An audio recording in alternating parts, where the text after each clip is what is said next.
This is a story about control, about how one small act of courage unleashed a monster. It's Annie's story, but it could be yours and it could be mine.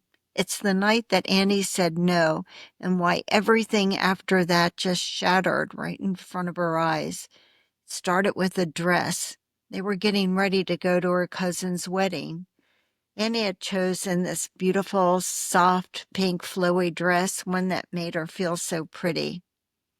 She was standing in front of the mirror. She was gently swaying the fabric, feeling it move around her legs. And for once, she felt light and almost a little beautiful. That's when her husband, Santino, walked in.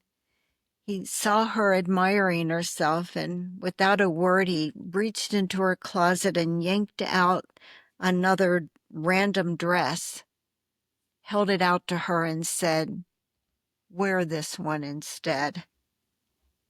His face was so cold. His voice was just all control. And as always, Annie almost did. Almost. But something inside of her resisted. "No," she said. "I'm not going to wear that," she thought to herself. But that one word, everything changed. Now, Santino didn't argue with her. He didn't shout, but when they walked out the door, she felt it. That silence, the punishment was only just beginning.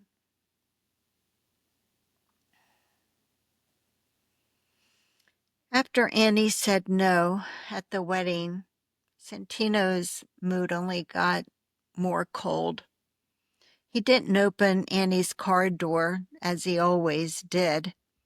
It was one of those unspoken rules that part of his image, he had to look good to other people.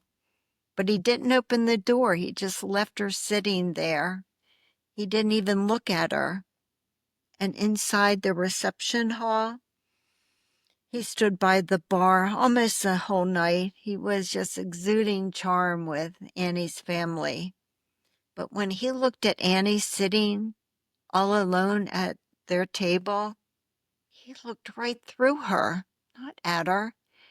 And Annie, what was she doing? She was watching the others, laughing and dancing, just moving so freely throughout the night and having a good time. And after a while, she asked Santino, would he dance with her? He refused, and he was just so cold. It was just seemed so final to her. Annie found herself apologizing for the dress, for upsetting him, and for all the things that she hadn't done. She was just hoping that somehow she could pull him back into some good humor, maybe dance with her. But no, it didn't work. And when the night finally ended, he left first without her. When she walked out, the engine was running. He was just sitting there in the truck. She got in, and the headlights were just cutting through the dark.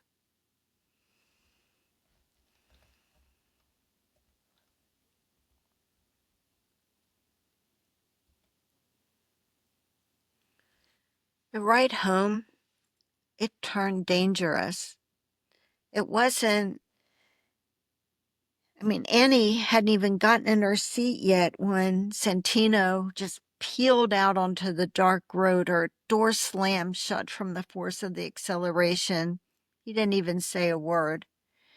And halfway down that dark road, he slammed on the brakes. Her head hit the dash, and she felt warmth, blood on her face. And the first words from Santino all night, "You're bleeding in my truck. You're making a mess as usual." Now Santino's raging. He's speeding. The road is just blurring past. Headlights are cutting through the dark. And then, oh, it was awful. He hit a deer. After the crash, Annie was bent over trying not to vomit. Santino was shouting, "Look at what you made me do," blaming her for everything as he always did. And then the police showed up. Santino was belligerent. He was cursing at the officer, was slurring his words. And then he was arrested for DUI. But Annie, her first words to the police officer wasn't about herself. She asked him, "Is the deer okay?" This officer paused. He was so nice to her. He said, "You don't want to look. You probably want to go to the ER." But Annie shook her head. No, I'm fine. Because Annie didn't know yet that bleeding wasn't enough. Crying wasn't enough. Being afraid wasn't enough. She was still trying to protect everyone but herself.